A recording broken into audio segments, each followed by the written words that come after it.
All right, Kiss Army, welcome to the KissFAQ Podcast. Thank you for giving us your time today and letting us into your head. I hope we don't do any damage. This is a Kiss-related podcast by the board, for the board. We hope that you enjoy. We'd love you to support this show. Please like, follow, and subscribe to us on Facebook, YouTube, and Twitter. Your likes and subscription helps us to grow and attract interviews and content. So please retweet and share our posts. Your contributions are appreciated. Greetings and welcome to episode 431 of the KissFAQ Podcast. I am your host this week, Mark Anthony K. Mark is almighty on the board, and this week I'm joined by the voice of reason, 69th Blizzard Ken. How are you today? Good, thanks. And St. Louis Kiss, Lonnie. How are you, my friend? Good. How are you guys doing? Good to see you guys.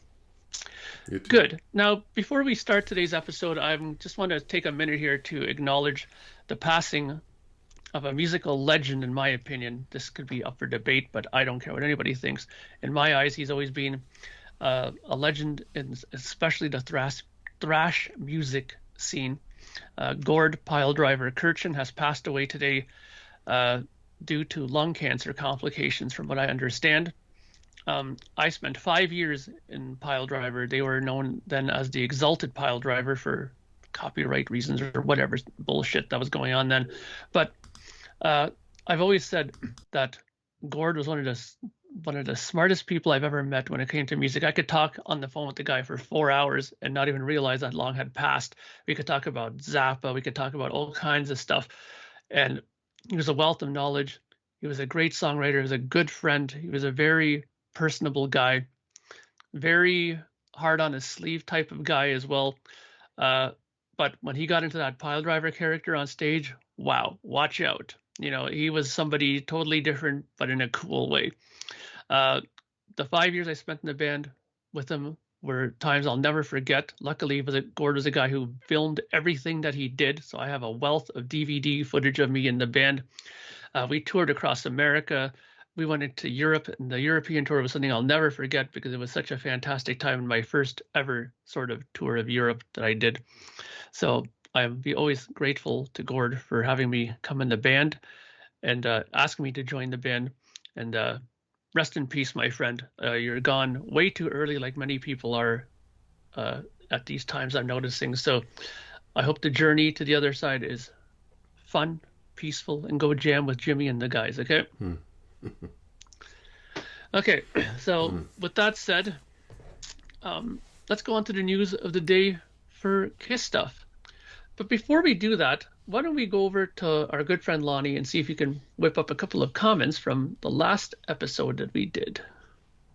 Well, you guys stirred up some comments last week. I couldn't join you guys, unfortunately. I wanted to talk about a little crazy nights, but you guys did have some comments on the YouTube page. The YouTube page, for those listening and watching, generates a good deal of comments.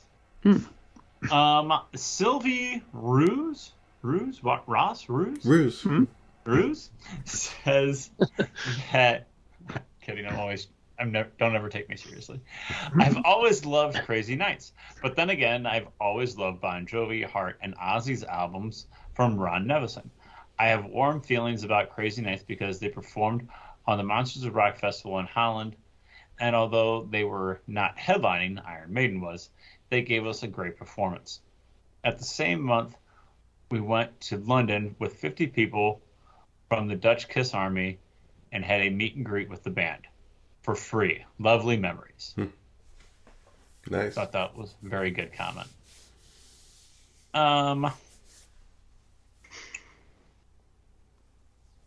Jay May says, I loved Crazy Nights when it came out. No shame here. Mark, you are doing a great job. Do you think Rob Zombie should remake Phantom? They never know. Could you imagine him doing Phantom at the Park? That would be. Could you imagine what kind of spin he would put on that? You never know. It'd be an interesting thing. And knowing his relationship with the Kiss guys, you never know. You know, it's asking that because of he's doing that the Munsters movie. Right? I do want to see that. It looks like it's going to be interesting. It's more like the old Munsters from the '60s. Yeah. It's supposed to be kind of funny and it's supposed to be tongue-in-cheek like the old Monsters. That'd be nice. Atomic says, I like long episodes. Thank you for making a great, interesting show for us. Yeah, we ran longer.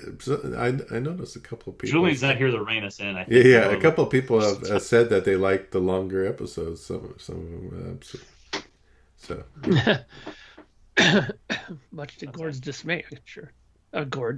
Julian's. Sorry, I guess length does matter sometimes. So. And Tatiana Bell, one last one, says, Tatiana Bell says, way too many other great records were released around the time Crazy Nights came out.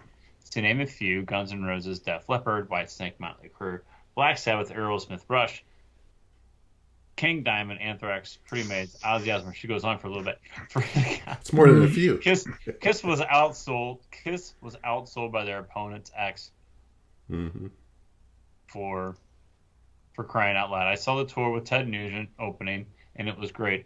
At that point in their career, there was no life in the band, in my honest opinion. That's true. A lot of people have said that Crazy Nights tour, although I didn't see it, although we all know Ken did, because Ken's hashtag blessed amongst us has seen all these tours that we didn't get to see. But she does bring up Tatiana does bring up a good point about GNR, Def Leppard, Whitesnake, Motley Crue, Aerosmith. All those classic bands were releasing albums at that time. I mean, 1987. I mean, you can just look at all the albums that came out there, and it's mind-boggling. There's I don't know if you guys have seen this like on Facebook or Twitter or whatever.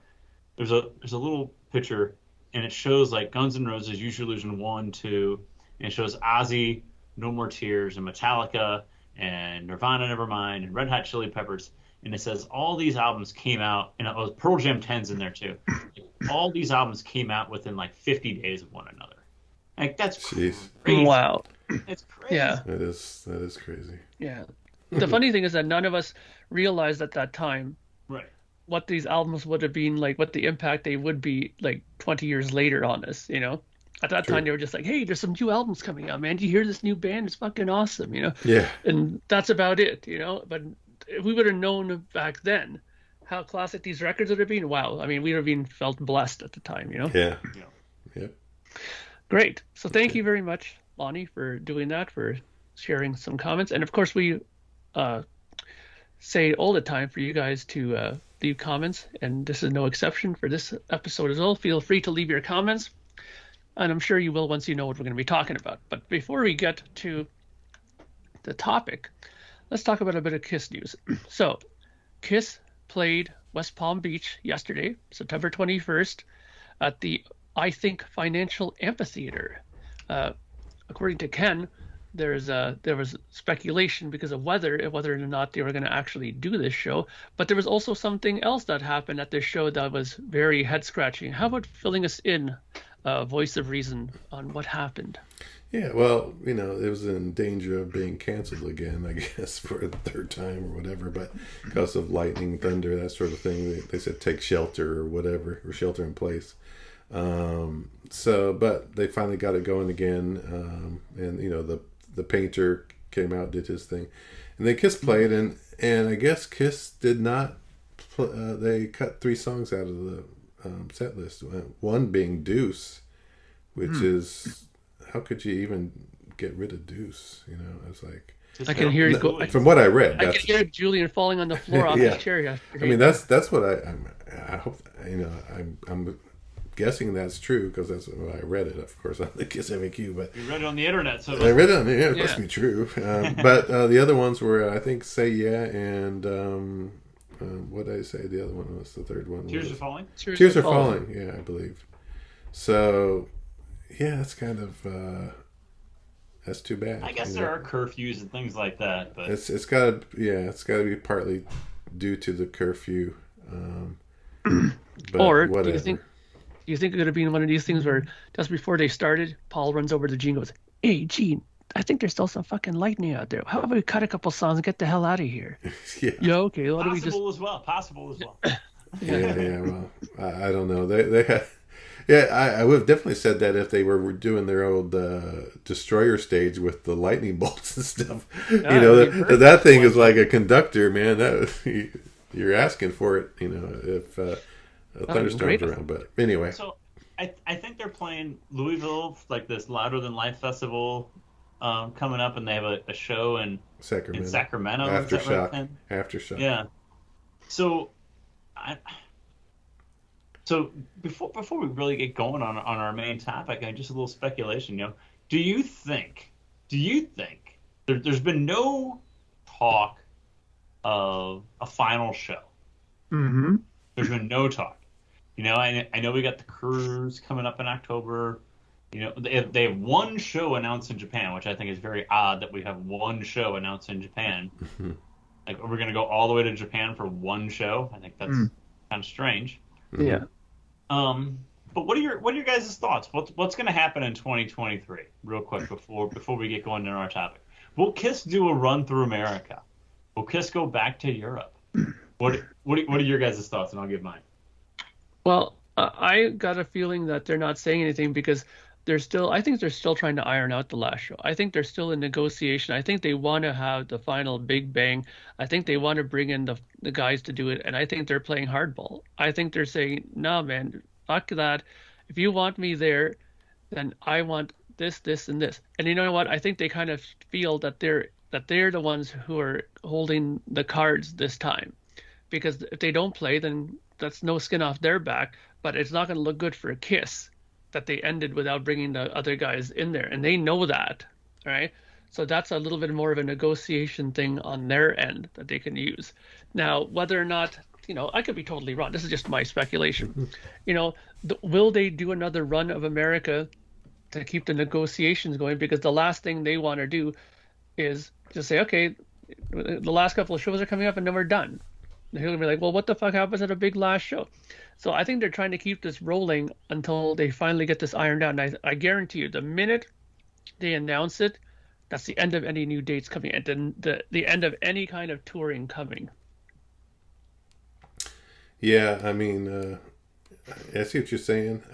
I don't know what they're doing as far as negotiating and stuff like that, but all I know is they had said that there's 100 more dates that they were adding or whatever that Gene had said some months ago, like a few months ago. He said that. I'm sure he got that from Doc. I'm assuming. So I'm assuming they're gonna hit some more spots in the U.S. again next year. That's speculation. It's my guess.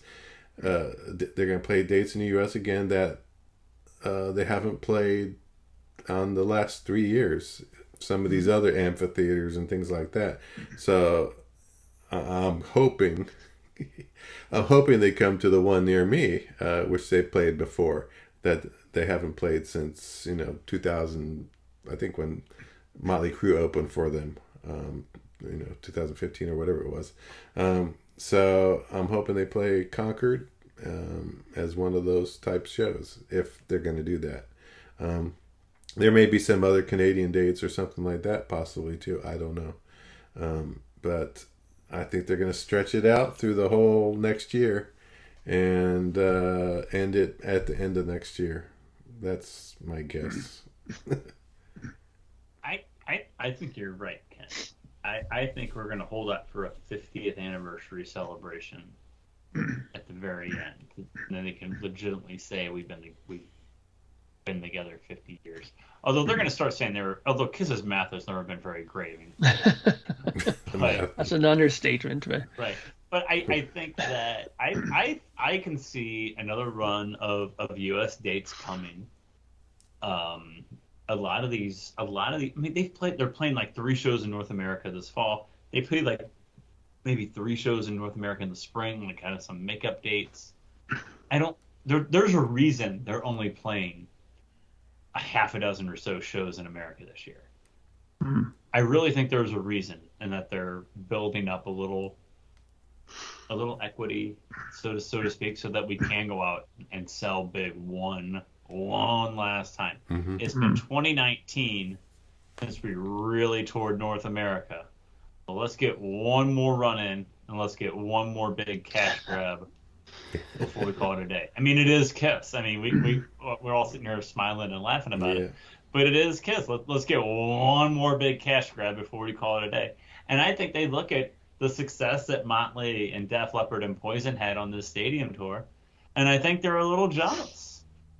And I don't know what kind of maybe it's a package deal they come back with, and they can do a big stadium type of run. I really don't know, but I think that there's something going on. One, that they've only done a few North American shows this year, and two, that we still haven't gotten anything about any kind of possible date. And I think Mark's right though too, to a certain extent, that I think negotiations are hard with Ace and Peter. That we don't want this end of the road just to kind of putter out. Mm-hmm. I think we want this end of a road to. It's Kiss. We want it to go out at the height and at the mightiest that it could possibly be. So I think there are some negotiations going on behind the scenes with an Ace or a Peter. I don't think necessarily there's hard negotiations going on with the Bruce Kulick, because I think Bruce is going to have the same attitude he's always had. Like, if you want me to come, just let me know and I'll do it. Sure. Oh yeah. That's just kind of the guy, humble type of guy that Bruce Kulick is. But obviously with Ace and Peter, it's a different story. And to each their own. I mean, Ace and Peter, they're founding members of the band, and they deserve everything that they can get, in my opinion. Yeah, I definitely agree. So it will be interesting to see how this all plays out. Now, with that said, speaking of anniversaries and stuff like that, because we just said, maybe there'll be a 50th anniversary run. We did go through a rather interesting anniversary. We did talk about it last week, which was Crazy Nights. But somebody else who celebrated this anniversary was Mr. Bruce Kulick, who put up a rather fantastic 16-minute video on his YouTube channel, which was edited by our good friend Andrew Scombatti, who did a great job, by the way, on that, and talking about his time during the Crazy Nights tour and making of the album. Really great stuff. I really thoroughly enjoyed watching it. Have you guys watched it? What did you guys think? Lonnie. I have not yet. Sorry. What? It's okay. I have not yet. It's on my agenda to do this weekend. I have not. It's been a little bit of a crazy week. Sometimes I'm lucky to squeeze in the show, as you guys know. Yeah. Yeah, it's a nice voiceover and a lot of images and video and Bruce talking about the time recording Crazy Nights, and they play a lot of the Crazy Nights, snippets of the Crazy Nights songs from the album. But yeah, it's a nice tribute to that period of time and that album. So, and excuse me, that was kudos for Andrew. Kudos to Andrew though too. All right, but yes. Yeah, it was cool. I thought it was a nice little video. Absolutely. So one last thing to talk about. You might notice that there was an episode 430 that went up quietly the other night. Catman Adventures at New Jersey, Horror Con. Julian spoke to our good friend Andy, who attends a lot of these conventions, and Peter Criss was in attendance to it. An interesting thing, ironically enough, is that I had just done an interview, starting a new segment on my own YouTube channel, which is called Mark Anthony K Talks With. And I interviewed a gentleman named Dylan, who's called the Vinyl Spinner on YouTube. And he had just come back from that convention as well and had his debut Kiss album signed by Peter Criss. So I just found it kind of ironic that Julian had done this episode and posted it as well. Have you guys watched that? I haven't had a chance yet to watch it, but I will be probably watching it after I'm done this. Ken, have you watched it? I watched a little bit of it. I got about halfway through, and then I had to stop. But yeah, it was it's interesting. It's the story of Andy's adventures. He always has a lot of interesting stories and things to tell about his conventions and shows and things he's been to like that. So, but yeah, it was worth a listen. What about you, Lonnie? I have not yet. It's on It's on my listening plan. Another one. Oh yes, you have the busy week. I want the crazy nights. Got to add It's it. things I need to listen to this weekend. Okay, that's two now. Doing some yard work. Like Midwest type. Well, you're forgiven. I mean, we know Thank work you. has to come first, so Thank you. no worries That's about right. that. You guys are the best. All right, so now that we got that taken care of and out of the way, let's move on to this week's fantastic topic. Now we're talking about anniversaries and stuff, and September being the month of plenty. Usually one would think October with Thanksgiving and stuff like that, but the Horn of Plenty. But the Horn of Plenty for Kiss is the month of October, because we've had so many records that come out during the time of September, that we decided to pick another one to talk about. And that is the solo albums. Now I'm showing the best of the solo albums, but this is, of course, the 4 solo records put out in 1978 by the boys. I also have here, just for sake of showing, here's my US copy of the Ace Frehley one. I also busted out my Japanese Paul Stanley Nice. one with that cool little obi of his face Yeah, there. but I have a Gene Simmons Japanese. Yeah. I do as well. I have this one here, but I don't have the obi for this one. It didn't come with the obi, Oh, but no. it is a Japanese one. If you look at the back, you'll see that the label does say. Mm-hmm. And last, of course, is Peter Criss. Gonna say, why do you hate Peter Criss, Mark? Hates Peter Criss. I Peter don't. Criss. I got Peter. There you go. I even got the obi there. All right. Very you good. hate Gene Simmons. Well, yeah, probably. Well, no.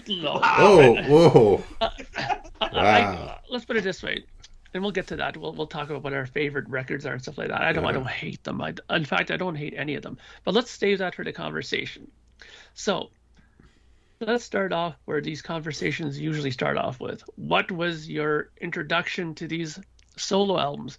I'm guessing that none of us probably got them on the day they came out. Is there anybody among us that did? Ken? You know, I don't know if I got them the day they came out, but it was really close. Is either that or within a week or so. Oh, really? I know I got them definitely before, October, before Phantom of the Park, at least. I went with the friend who actually got me into Kiss, and I remember we went to the record store. I think he knew about it before I did. He was on top of it back then. But yeah, we went there, and it was around the time of the selling of. But the first time I went, I only bought 2 of the 4. Mm-hmm. And the first 2 I bought were Gene Simmons and Paul Stanley, because I knew. And I was still, I was still getting into Kiss. Yeah. Ace and Peter hater from the beginning. Yeah. look at No. that. It's because I knew they sang most of the songs and wrote most of the songs. So I said, "Oh, I got to go for these 2," and I like their songs anyway. So, so I went there, got those 2, and then I think about a week or 2 later, I ended up going back and getting Ace and Peter. And each time I went there, they gave you this bag. This is the actual Look at that bag. That's cool. Plastic bag. It survived. You might be getting offers for that on the YouTube comments. Yeah, I saw some give you for $40. I mean, they're selling them. I saw that there's some guy was selling a couple of them for $40. So it's not that. But it's just again, it's just a plastic bag. So Okay. Kiss produced It'll a be more whole than 40, I guarantee lot you of that. these things at the time. I mean, I can't even imagine how many they probably had at the record store that they were just gonna get rid of them. They wanted to get rid of them. But yeah, so that was kind of a cool thing. So that's when I got the albums and then took them home and started listening, though. What about you, Lonnie? Well, it's interesting because when you go to the record store as a kid, you flip through the tapes, you flip through the CDs, and oh, look at that, and like I was born in '79, so I wasn't alive when the solo albums came out in '78. But as a young Kiss fan going to the record store, like, oh, look at this, with all these solo albums, and you look at it, and like, oh, but I only have enough for one album. Well, I'll buy I'm gonna buy Love Gun today, or whatever. And then my brother bought Gene Simmons. Was my introduction to the solo albums. We love Gene because Gene's as kids, of course, you love Gene because Gene, Gene's the blood drooling demon, and his makeup looks the most animated, right, and everything else. So Todd, my brother, he bought Gene. On CD, it's probably like 1991, maybe 90, I don't know. And he was convinced. He like puts the CD in, and it starts off with Radioactive, and it's dark and it's menacing. And he's like, "Yes, this is why I bought Jeans," Yeah. And then it goes into Radioactive, and he's like, "What?" And then it goes up to Burning Up with Fever, and it's just like, "No, where's my demon?" And he was convinced. He was convinced that it wasn't Gene singing on these songs because that's not what Gene sounds like. Change of voice. Gene sounds like God of Thunder, and Plaster Caster and Almost Human. That's Gene. Like this, he was convinced it wasn't even Gene singing for the longest time, and I had to convince him that. Well, no, go listen to Go listen to what am I thinking of off Destroyer? Off of Great Expectations. Great Expectations. Thank you. And like that's Gene. And it took me a long time to convince him that it really was Gene because he was convinced for the longest time that it wasn't. So that was my introduction to the solo albums was my brother's disappointment in the Gene Simmons solo album. And then he didn't. I think it turned him off so much. Yeah. That I was the one who bought the other three. Oh, nice. Yeah. So, and I think I bought Paul just because I make fun of Ken, but it was the same reason. Like, well, it's Paul Stanley, I'll buy the Paul Stanley one. The Paul Stanley one just like blew me away. So, very different experiences. My brother being very disappointed in Gene and me just being blown away by it. Yeah. Well, for me, and those are great stories, by the way, guys. Thank you. When I first was aware of them, let's put it this way. First, it was again my older sister Jane. We lived in an apartment building, and those the jean jacket guys that she used to hang around with, that we used to hang around with in the building. There was that one guy. I think I must have told this story a dozen times on here, but there was one guy who always had his Kiss albums on the wall in his bedroom. So my sister would be babysitting me, so she'd take me with her everywhere she went. So we went to this guy's house, and all her other friends were there too. And on the wall, I remember clearly as like today, seeing Double Platinum on the wall, and the 4 solo records on the wall. I'd always look at it and go, "Oh, that's pretty cool. What the hell?" Those are records. And being a young little kid, I wasn't gonna go grab it off the wall. This 6-foot guy, long hair, jean jacket. I was like, not gonna go grab his records, right? Fast forward to grade 9 high school, I meet my friend Mike Muehlberg. He ends up being a singer in a band that we have later called Nasty Black. But when I first went to his house, when he called me over after we met at guitar class, he said, "Can you come over to my house, man? We'll jam a bit." So I went over to his place, and like a time warp, on his wall, he had the 4 solo albums again. But, now that we were buddies, I was like, "Hey, can I check those out?" He said, "Yeah, go ahead, man."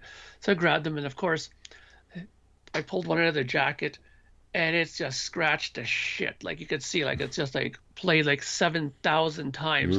And the other ones, too. And the Peter Criss one was actually in pretty good condition.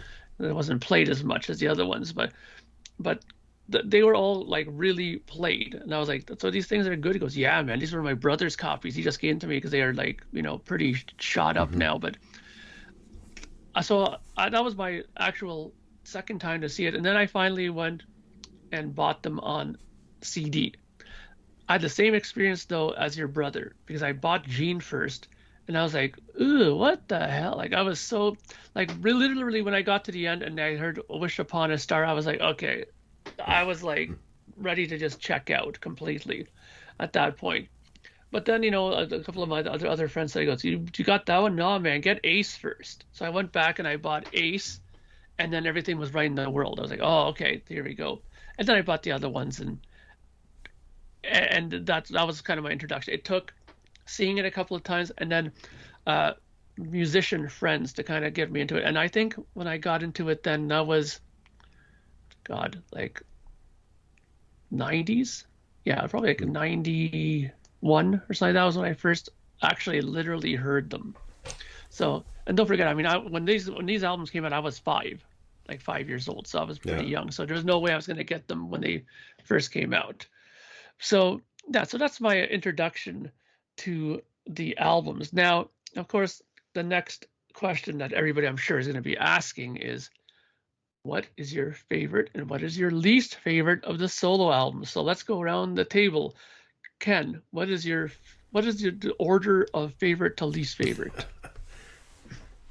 Okay, well, you know, you know who's going to be my favorite. But Peter? I still love Gene Simmons' album, even though it's all over the place. You know, it's radioactive, and then there's Beatlesque stuff on there. It's just a lot of funkiness in it, and a song here. It's all over. It's not consistent, but I just love it because I think a lot of those songs are kind of very cool and different and great riffs, and a lot of good performances on those songs by, of course, a lot of people he had on the a lot of guests playing, right, and so on. But Gene's the number one for me. It's kind of always been. I just listened to it again. I was like, man, I really do like these songs. I just always liked them.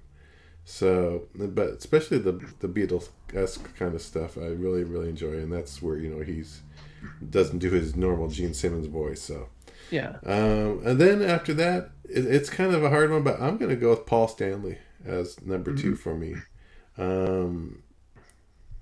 I think there was a time I would have put Ace ahead of Paul, but listening to Aces again, it's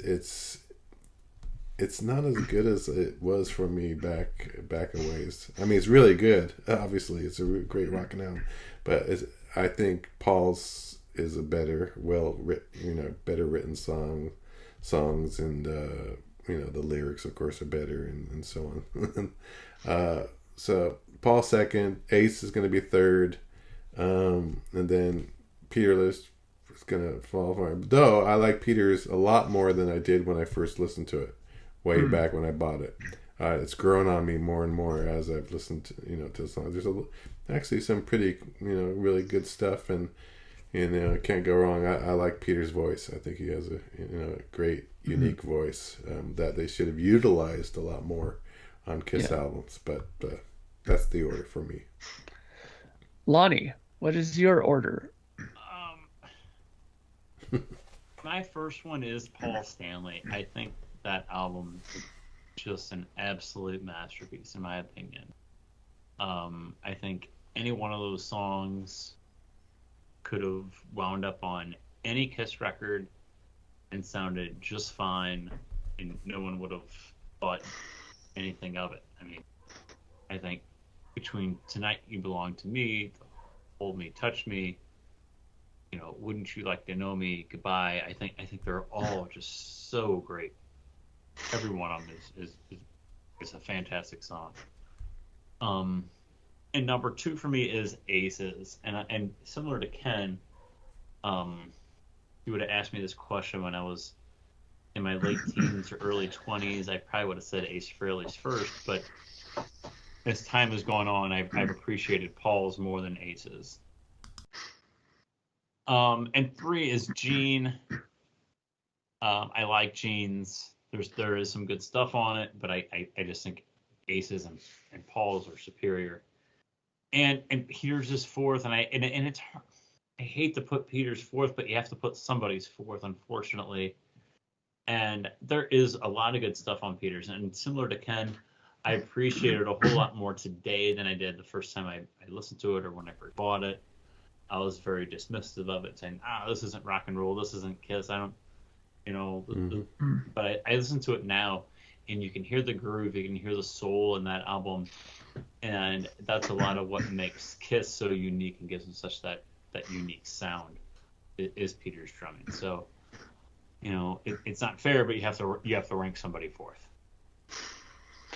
Yeah, I agree. With me, number one was always a rotation for me. It was either always Paul or Ace. Depending on the mood I was in, would depend on number one. But for the most part, I would say that it was a lot of the times it was Ace number one for me. And I'll tell you why. I love Paul's album. I think it has probably some of the best writing he's done, period, for anything Kiss related. Tonight You Belong to Me is just an absolute barn burner, in my opinion. But the only thing on that album that always makes me kind of say, you know what, I think I'm going to like Aces better is I just can't handle Hold Me, Touch Me. It's just, that ballad is just so syrupy. I can just see like the sap coming out of my speakers when it comes out. But I understand, he's the star child and he's supposed to be the lover of the band. And, with him putting an album out without any kind of ballad would have probably been unexpected. But I don't have a problem with ballads, but if he would have did it more like, Reason to Live or something a little bit less, sappy, I think I would have probably accepted it a lot better. I mean, Ace's album doesn't have anything like that. I mean, I think the closest thing to a stinker on Ace's album is probably Wiped Out. I think that's it, or Wipeout, or whatever it is. I think that's the only song that I kind of think is the weak one on that album. But other than that, and I mean, don't forget too, being a guitar player, I've always loved Ace's kind of lead playing, and also I think the other thing that did it for me too is I think that Anton Fig was the superior drummer on the two records. I think that he was better than the drummers that Paul had on his record, so that kind of stood out for me a bit more as well. But the rest of it from there is a complete no-brainer for me. I mean, Ace, then Paul for sure. Like, just Paul's like under by like a millimeter, and then Gene is third. I mean, over the years I've come to appreciate Gene's songs. I mean, I used to hate Burning Up with Fever. Now I can actually tolerate it. See You Tonight is, it's good. I mean, those songs, like that song there, really capitalized from the MTV Unplugged, because I think it took a song that people were kind of like, that's okay to like, yeah, I really like that song now, and then of course Peter Criss's album. Peter Criss's album came in last. When I first heard it, I thought it was terrible. I thought that the guy was nuts. Like, what the hell is he doing making a record like this? But then, of course, when you learn through the years of studying more about Kiss, you realize that this is the music that he grew up with. So it makes perfect sense why he made this album. And there's some of the songs that I don't mind, like Hooked on Rock and Roll is good, and You Matter to Me is pretty good, stuff like that. But it's far from an Ace or Paul album. So that's kind of my outlook on that. So let's move on to what would you have done differently on these albums? Would you have done something different musically? Would you have done something different with the artwork or anything like that? Let's go over to Ken first.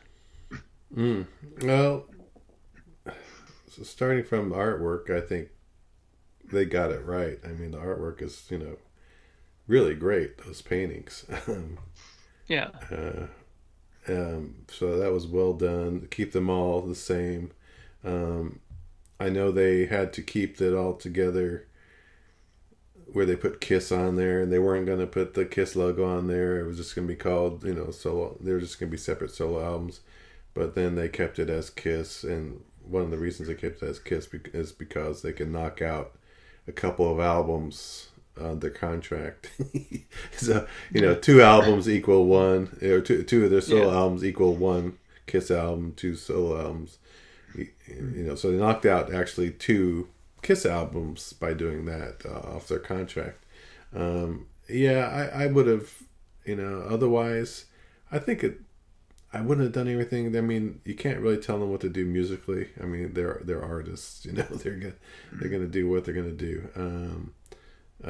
I guess the real problem is, was it the right thing to do from from a record company standpoint, at least going all in, like Neil Bogart, right? Went all in on it, and they did. They the real problem was they put out so many records, they pressed so many, whatever it is. I guess the number from, if you look at Julian Gill's great book here, yes. put that in there. I think it's 5.3 million pressed. That's a lot of records. I would have never have. That's just crazy. For a couple of points is, first of all, a Kiss album would sell 1 to 2 million anyway. So why would you, how are you going to expect the kids, these young kids who are getting into the group, to have enough allowance or whatever to buy 4 albums instead of, like, they may only be able to buy 1 a month, possibly, saving up their money. So that's something I changed. I wouldn't have shipped that much. I would have shipped like 500 of each, right? 500,000 of each would have been, and they probably would have, done fine. But so that's it. As far as the, some people could say don't do it, don't do the solo albums at all, and just put it out. But yeah, I think Kiss just, they were really at turmoil in the band at that time, and it's probably the best thing for them, or else they might have actually broken up. So yeah, those are all valid and excellent points. Lonnie, what do you think?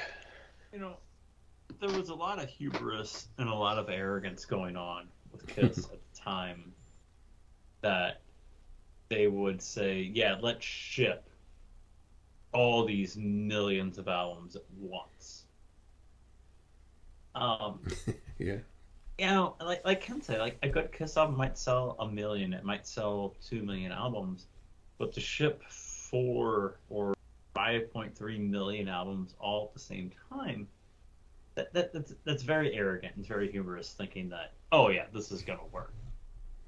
And what I would have done, and again, who's buying these records? It's Kiss had lowered their demographic, and they were appealing to a younger and younger audience at the time. Mm-hmm. And it's foolish to think that a 12 or 15-year-old or even a 16-year-old kid who may have a part-time job while he's in high school can afford to go and buy 4 records the day they come out. It's just not there. Even the 16-year-old who's working part-time, I might have bought, I wasn't buying 4 records a week when I was 16, and I was buying CDs, but I wasn't buying 4 CDs at a time in 1996. I remember when the reissues came out in 97 for the CDs. And they would reissue 4 at a time. It was Kiss, Hotter Than Hell, Dressed to Kill, and Alive. And I thought, can't afford to go buy 4 CDs next week. The same thing, I mean, and it's true for a high school kid or a kid in early college. You're not having money. So to expect that the same thing in 1978, I think, was unfair. And I think that they were so big and so out of touch with reality that they thought, oh, of course it's going to work. This is Kiss. We're the biggest band on the planet. If we release 4 albums in the same day, well, people are going to go buy 4 albums. Mm-hmm. In 91, when Guns N' Roses released Use Your Illusion 1 and Use Your Illusion 2 on the same day, I didn't go buy both of them that day. I bought Use Your Illusion 2. My brother bought Use Your Illusion 1. And we did what every brother tandem in the world did. We went home and made cassette copies for each other. Mm-hmm. So yeah. That's what I would have. So what I would have done differently is maybe release Gene and Peter in September, and then maybe release Paul and Ace in October, and make it a little bit easier on somebody. The problem, maybe that's not as big and grandiose. The problem is if you release like Gene's or Peter's first, they're gonna get pissed off. People are gonna say, all right, the rest of the albums are gonna be the same as these, because it's just totally not like Kiss. And I get it. I totally get it. Then they really would have taken even more, but yeah. I get it. But I just think releasing 4 albums, there's a reason, we always say that, oh, no band had ever done that before, no band has ever done it since. There's a reason. There's a reason for that. Yeah. It's because it's too much. It's just too damn much. Yeah. So I would have Absolutely. rethought how you marketed the whole thing. Mm-hmm. Yeah, I think that there's a lot of good points there. I mean, the main point of it is the demographic has lowered. I think that there's less chance, obviously, of buying all 4 at once. And, like you said, it's crazy to think that they think that people would go and do that. And I mean, even years later, like you said, Use Your Illusion came out, the 2 records, and people didn't buy both records. So there's a lot of people that didn't buy both records. I didn't buy it. I bought 2, and then I bought one much later again. But I think that they made one mistake, in my opinion. And I could be wrong. People could say, no, that wouldn't have any factor. But I thought about this for a little while. And that is, these albums came out, what was it, like the 21st of September or something? That's around this time, anyways, that 21st. These records came out. Yeah, 21st of September, these records came out. On October 28th, 1978, Kiss Meets the Phantom of the Park came out. Mm-hmm. What I think they should have did was waited till that came out first, and then they should have released it. Because Maybe. I think that, say what you will about the movie itself. Yeah, it's cheesy or whatever. But I guarantee you a lot of kids stayed up and watched that and were like, wow, did you see that? Kiss was on TV, man. And don't forget, the lower demographic, it probably worked perfect for them. What do you think the chances are that, let's say, a couple days later, they released these records in the store and they put during the showing, because Kiss could have did this easy. Commercial break himself. Coming next Tuesday, the Kiss solo albums. And buy your Kiss things next week at Walmart or Kmart or whatever. And then back to your regular schedule, your program at Kiss Meets the Phantom. So now kids are saying, oh my God, there's solo records coming out? Mommy, we have to go to the store and get these Kiss records now because look at how cool they are on TV. I think that they should have used that to push the solo records. I think that if they would have did that, then a lot of more younger kids would have probably went there, pulled their mom and dad into their stores and said, there it is. And then they, okay, Tommy, you can get one. No, I need to get all 4. No. But you know what? Maybe a kid would have succeeded in convincing mom to buy 2 at one time. Or maybe he would have got, or maybe convinced, mom and grandma who might be shopping with them as well. Okay, mom will buy you 2 and grandma will buy you a 3rd one. But at least kids have that power over adults where they can say, okay, well, well, I mean, not every parent, but some parents are like that, where their kids ask you if they give them the dodo eyes, then they might do it, right? But and especially if they're younger, I think that sometimes they can get away with it. But in any case, I think that more of them would have flew out the shelves and stayed in people's shelves, especially since they were younger kids, than what ended up happening of the shipping 5 million and returning 4 million of them later to Casablanca. So that to me is the one thing that I would have did differently, because the music of it I have no issues with. The packaging of it I have no issues with. The inserts and all that stuff, I think all of it was fine. It's a Kiss record in every other way that matters.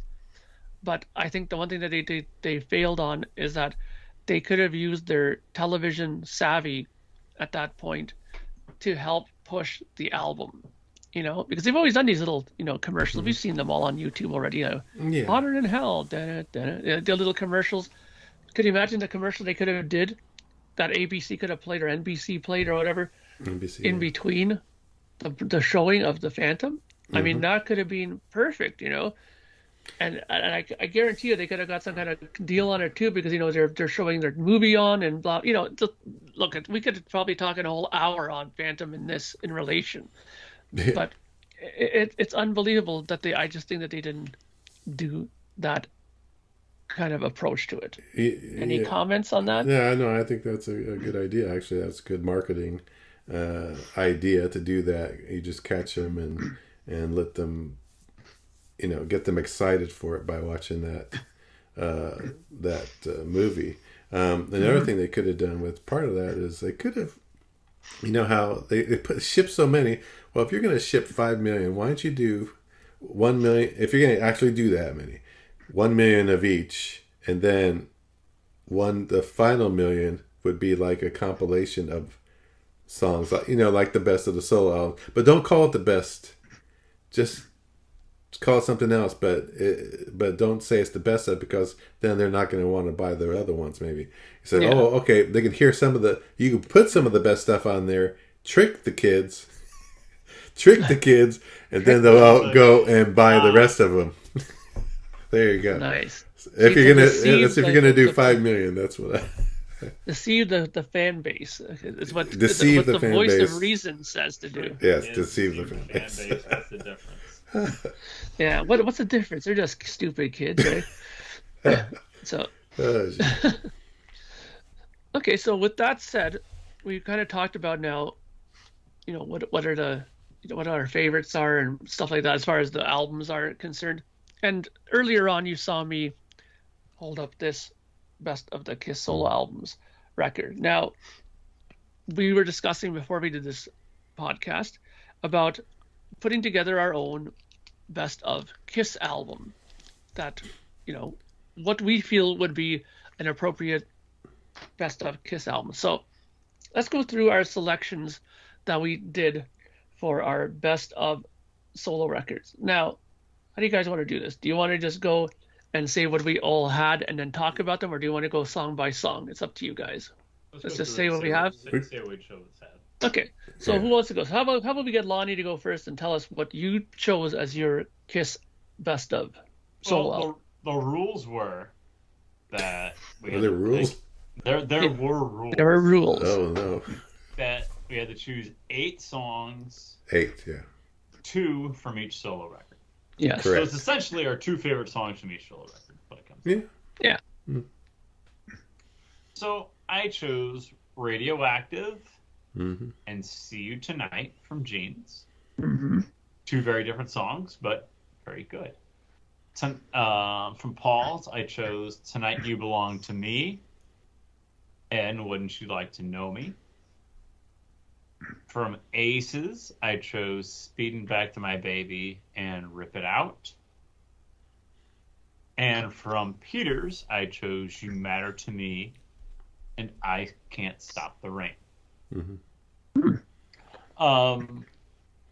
You know, from Aces, it would have been really me from, I don't know, even 10 years ago, maybe even 5 years ago. I would have put New York Groove on there as opposed to maybe Speeding Back to My Baby. But I really like Speeding Back to My Baby. I think it's really upbeat and very catchy. And Rip It Out is just very hard and heavy, and it just grabs you right away. Mm-hmm. I Can't Stop the Rain. I really love I Can't Stop the Rain from the last song off of Peters. I think it's a perfect ending to that album. And He Mattered to Me is very catchy, very jazzy, and I think it fits Peter and it fits his music influence very well. From Paul's, Tonight You Belong to Me, Wouldn't You Like to Know Me? I think Wouldn't You Like to Know Me is pretty heavy. Sounds like it could be on any Kiss record. And Tonight You Belong to Me starts off really slow and then ramps up, almost kind of like I Want You off of Rock and Roll. Yeah. And then Gene, Radioactive and See You Tonight. Radioactive, I really love the intro. Obviously, it's very dark, very demonic, and Radioactive itself is just a very good song. And then I really like See You Tonight because it really shows off his Beatles influence. Yeah. I think Gene does a really good job on this solo album, showing off his influence as does Peter as well. Peter and Gene, although they're probably the least 2 like solo albums. I think they really showcase their influence and showcase why they are who they are and where they're at. Yeah, of course. Great. So what say you guys? So, Ken, what were your selections for this fine record? Yeah. Well, I like Lonnie's picks. I think they're pretty good. Yeah. So much that you got up and walked out. I think, yeah, I like that. I was disgusted. But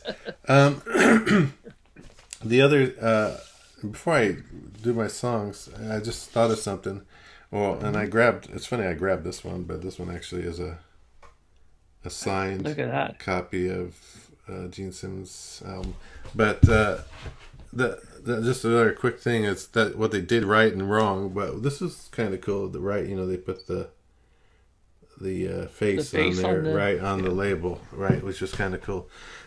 The other thing that I don't care for that they did, and this is another ploy to get the kids to buy more, right? Is to make the poster a puzzle. So you have to interconnect, It's Kiss. You have to buy them all. Yes. These little notches right here, I would have rather they just, I don't know, either not done that, make it a regular poster, or combine the 4 together and just make one poster and put them in the, I don't know. Now, I didn't like the fact that Now, one thing really quickly, I'm trying to remember here, because I have the U.S. ones here and I have the Canadian ones as well. I don't think the Canadian ones had that jigsaw thing. I think they might have had just regular posters of them. I don't remember. I could be wrong about that. You're the Canadian. Do I have a Canadian copy? I don't think I have a Canadian copy of the. I do have it, but I didn't bring it. I just brought up the Japanese one, and I brought up that. Anyway, yeah. But yeah, so I don't know. It doesn't matter, not really. But I just thought. I mean, that was just. I mean, yeah, and then you buy it, of course. But anyway, all right. So my songs. Yes. I just thought of that about the puzzle poster. I thought, oh yeah, that's the one thing I didn't like. All right, my songs, no particular order. Let's see. From Paul's album, I picked "Tonight You Belong to Me" and "Goodbye." So the first and the last song from the album. Both I think are really great songs. Obviously, for Gene, I didn't go with the obvious, like "Radioactive." "Radioactive" was probably my favorite song of it when I first got that album, but. Other songs then over time, became better to me. So the two Gene songs, "See You Tonight" and "Mr. Make Believe." So cool. Two Beatlesque kind of songs, very cool songs. I love them both. Then from Ace was kind of difficult, except for the first song. Easy was "Rip It Out." I mean, it's just. A barn burner, out the gate. Great song, great rocker. And I was kind of like Lonnie, New York Groove was always, a catchy hit kind of song. But I didn't go with the obvious. I went with "Snowblind." I really liked that song. How it descends in the verses, and then where it goes into its break in the middle, just a total change in tempo, and then a great soloing in that section, and then it kicks back, and the rest. So like that one, and then for Peter, and there's a lot, it's a lot of decent songs there. I picked "I'm Gonna Love You." I like that song a lot, and then probably my favorite song on the album is "Don't You Let Me Down." I picked that one. Baby, don't you let me down. Yeah, you did that video where he was singing to it recently, where he was singing to his don't album. You leave me lonely. Yeah, I really like that song. Exactly. Got Frank Sinatra sing it, too. Very cool. Very good. I like that.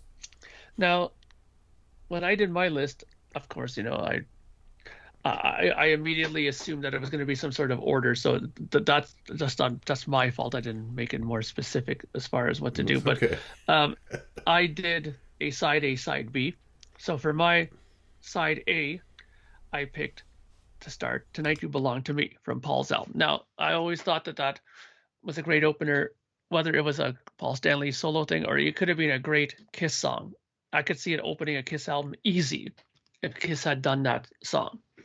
So I think that we're all in agreement. I think all of us picked that song in our selections. So I think that's one that we saw eye to eye on. Next up was True Confessions from Gene. It's a song that I wasn't too hip on when I first heard it, but through the years I've kind of gotten to like it. It's kind of, gets the feet stomping there a bit, when it goes through there. And, it's one of those songs where I think if he was to redo this song now, I think he would make it a little different. I think he probably would make it a bit heavier. Probably would have lost the female singers and just, make it more current. So, but I think it's a good song. Even for that point, I mean, I was thinking album structure too. So, start off with a good song and then follow it up with another kind of upbeat sort of song. Number 3, I put in a Peter song, of course, because even back in the day, you kind of want something a little bit more laid back. But I didn't put a totally laid back song in there. I put Hooked on Rock and Roll, on there from Peter. I think it's one of those better upbeat songs on there. Vaccinated with a Victrola needle. I think that's always that's a great line. So I've always found that a catchy song in that way. And to close out the side, I put Rip It Out from Ace. Now, usually people would say, Rip It Out, we should put that to start the side. But, this is side 1. Ending side 1 like that's probably like, wow, man, this is fucking great record. I can't wait for side 2. When you ended on that kind of a high note, and you got to deliver on side 2. So we flip the side over, and it starts off with Radioactive, the full version, including the all that stuff at the beginning. Yeah. Right. So, and then what are we going to say? I mean, everybody, I think, picked Radioactive except for Ken, but I think that he would have picked it if I would have said, pick 3 songs from each album. I think Radioactive would have been on Ken's list. Yeah. So, great song, great opener. I think that's the one time in the album when everybody first bought it where they were not disappointed. We're like, okay, it's not God of Thunder, but it's pretty cool. Expected. Yeah. Right after that, I put Ain't Quite Right. Now, I've always found that song to be a very interesting song for Paul, because Paul likes to do his sort of upbeat things, like really like, yeah, believe in yourself, woo, all these great open chords and stuff. Or he likes to do his kind of baby I love you ballady things. But this song is kind of somewhere in the middle, where it's kind of like a little bit more laid back. It's very bluesy, that whole little lead thing that Bob Kulick does on there. Very, very bluesy song, mid-tempo, which Paul doesn't normally do too much mid-tempo, I find, with him. So interesting sort of approach on the songwriting for that. So I've always liked that song, and it was going to be it was between that and I forget what the first song on side 2 is. It's all right. It's all right. It's all right. That's it. Yeah, it was between those two, but this one kind of beat it out. Then for song 3, I had another Peter song, and I picked You Matter to Me. Now, You Matter to Me is sort of, again, a sort of upbeat thing, very disco-y. You can see it you can expect it on something like, Saturday Night Fever or something like that. It's very, danceable and stuff like that. But I always thought it had a good hook to it. You mattered to me, and that's why. And I mean, if you can remember it now, even without listening to it, then it's catchy, right? So that was that. And then last on the list, I put Speeding Back to My Baby. I've always liked that song. I always thought it was a cool song. And the fact that he had his wife singing backup vocals on there with him was kind of interesting, Jeanette Freely there. So I always thought that it was an interesting combination, especially how Ace was back in the day. I don't think you would call him a faithful husband even back then, but he believed in his wife enough to have her come and sing. So great stuff. So, and I've liked that song, and it's short, it's to the point. Yeah, it's very upbeat, and what a great way to end the record. So those are my picks for the solo record end of things. Any surprises, you think, from each other's list? Is there anything that you kind of say, "Well, I can't believe you picked that"? No, I'm kind of surprised. Ain't Quite Right, but it's a good song. But I just didn't figure you would pick that one. Otherwise, Otherwise, I think we're pretty much lockstep a lot of the ways. Yeah, Most of it, yeah. Good songs are good songs. yeah, for sure. So the last topic that we're going to talk about when it comes to this solo album thing is something that we didn't put down on the list to talk about, Okay. but I thought it was important to talk about this, and we'll end it on this. Is do you think that they should have went out and did a tour based on the solo albums? Do you think they should have made a tour, or they said, you know what, we're done the Phantom thing, this is all finished, it's all wrapped up, you know, I think, you know, we should go out and do some touring behind this stuff. You know, we don't have to exclusively play just solo songs. We can throw in a couple of Kiss songs in there, but let's go out and play a set list comprising of a lot of the stuff. Like kind of like, let's put it this way, like the songs that we picked in our lists, they had that many songs in their Kiss in their on the tour, but then supplemented with, let's say, another 3 more Kiss songs from the catalog. Do you think that that would have been a wise move to do or not? Let's start with Lonnie. No, I think it was a wise move that they didn't do any touring from solo albums. They had done so much touring from Kiss to Hotter Than Hell, Alive, Destroyer, Rock and Roller, Love Gun, Alive 2. They had done so much touring. I think America needed the break. Mm-hmm. And the Dynasty tour is proof of that. I mean, they did tour for Dynasty.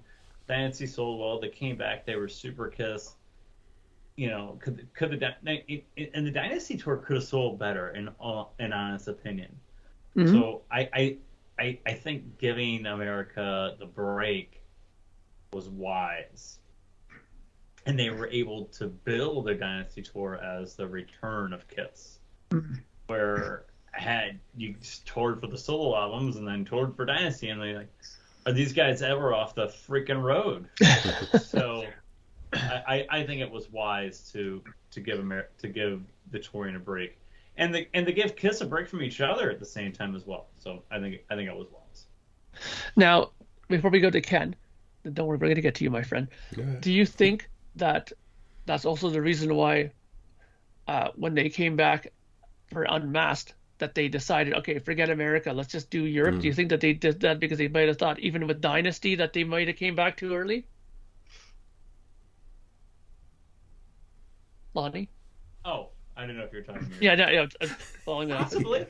Possibly, because the Dynasty tour didn't sell as well as they thought it would, and I agree. That's part of the reason why they didn't say, okay, well, new album, new tour, let's go. I think that their management and their record company was smart and said, you know, let's push back a minute, because let's not expose ourselves and play to half-empty arenas. Yeah, that's a good point. What about you, Ken? So what do you think? Do you think they should have did a tour, and what do you think about the whole Unmasked thing too?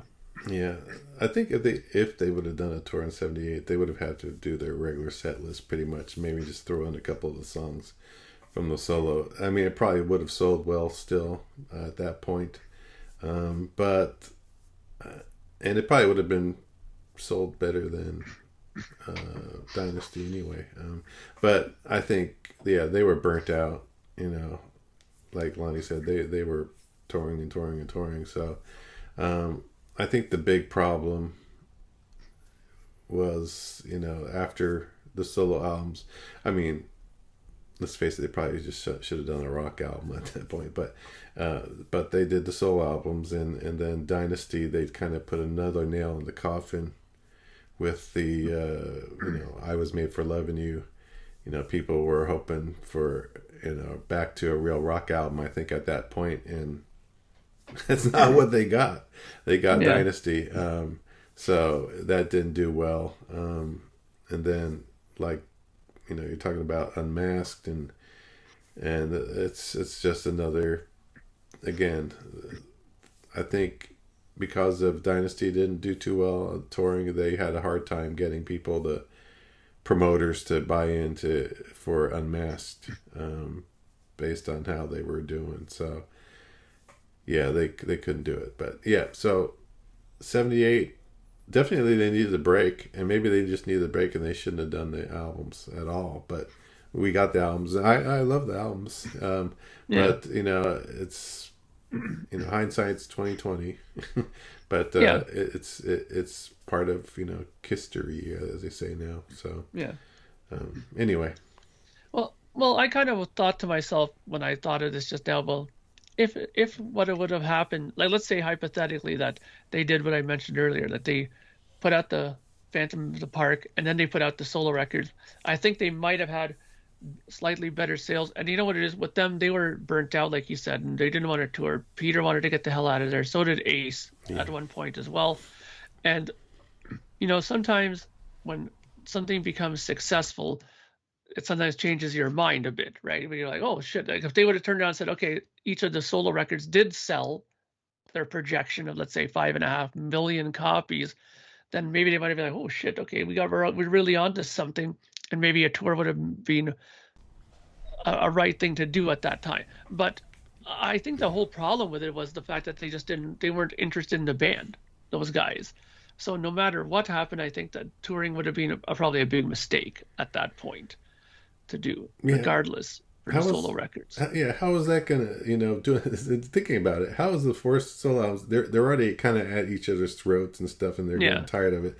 How is doing solo albums where you're gonna put them all together and compete against each other gonna help them become a solid Kiss, one for all for one, one for all? That's an excellent point. It's we should have just taken the break. They should just taking a break and give some time away from each other, because actually it even made it worse because they're being more competitive. And then Ace has this big hit.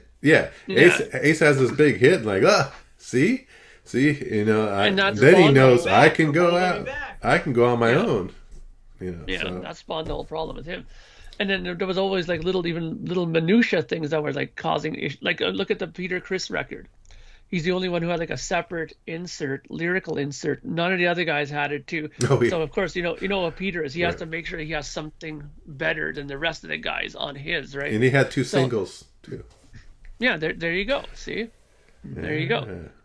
And the whole touring of the Europe for Unmasked, I think, was a good idea for them to do. And I think you're right. I think the answer to all this here that we just talked about was forget the solo records. Take a break for a year or two. Go back and make a record, whether it was Unmasked or whatever it was at that point. Make the record and just go to Europe and Australia. If they would have just did that, the response would have been probably a lot stronger. They would have been probably in a better mood, because look at how they felt about Australia. I mean, that tour impacted them on a very positive level. They still talk about that tour to this day. Oh, yeah. Yeah, exactly. So if they would have just started off and did that area, and maybe, did it a couple more times. Okay, they did Unmasked, it was done. Here's an odd thing. Imagine they would have did that, came back, the tour, okay, we're great. Going back in the studio, they didn't do The Elder, they did another rock record, and they went back and played Europe again and Australia and didn't play America again and left them out of the picture. You know what I mean? Would it have become one of those things where, they would have become like wanted desperately by the audience, like, okay, what the hell's going on? They're not playing America anymore. And then the audience would have came back. Who knows? This is all speculation, but I always wonder about those kind of things. Like if they would have stayed away for a little while, did a record, toured Europe, did another record, toured Europe, because look at Queen. For a while they were playing both, and then they just got fed up with, dwindling audiences in America, and they said fuck it, and they just stayed in Europe and played all the time. So, you got to go where the money is, I guess, right? Right. So there you go. There's our look at the solo albums. Very interesting to kind of look back on this and think about how they affected us in so many different ways. What do we, look at just now, the discussion at the end of what could have been and what should have been, or what we thought could have happened. This is the kind of discussions I love having with these guys. And I'm sure you people out there enjoy listening to these. I'm pretty sure. Leave your comments below to let us think what you think of the episode. Let us know what you think about our thoughts. Do you think that we're nuts? Do you think we're on point? Let us know your song selections for your own best of solo album. And I think that this album, just to summarize and to wrap things up here, I think that while there are some negative points to this release. I still love these records. I still go back to them and listen to them once in a while, whether it's on vinyl or a CD. So I would rather live in a Kiss world with them than without them, to be sure. And I think that the guys here would probably agree to that as well. I agree. So let's leave it at that. And we will probably see you all next week, I'm sure. Whether Julian will be back or not, I'm not 100% certain, but I'm guessing he might be back next week. But until then, on behalf of myself and Ken and Lonnie, we thank you for watching. Please subscribe if you have not subscribed to the channel yet. And, spread the word. Put a like, give us a thumbs up. It helps get the show viewed more often and all that stuff. So thank you very much for watching, and we will see you all next time. Bye for now. Thank you for spending time listening to the KissFAQ podcast today. All sales are final, there are no refunds. If you'd like, look us up on Facebook or come over to the KissFAQ message board and discuss the topic we've broadcast today. Don't forget to rate us on iTunes, Spreaker, or wherever you've listened to the show. We hope you'll join us again.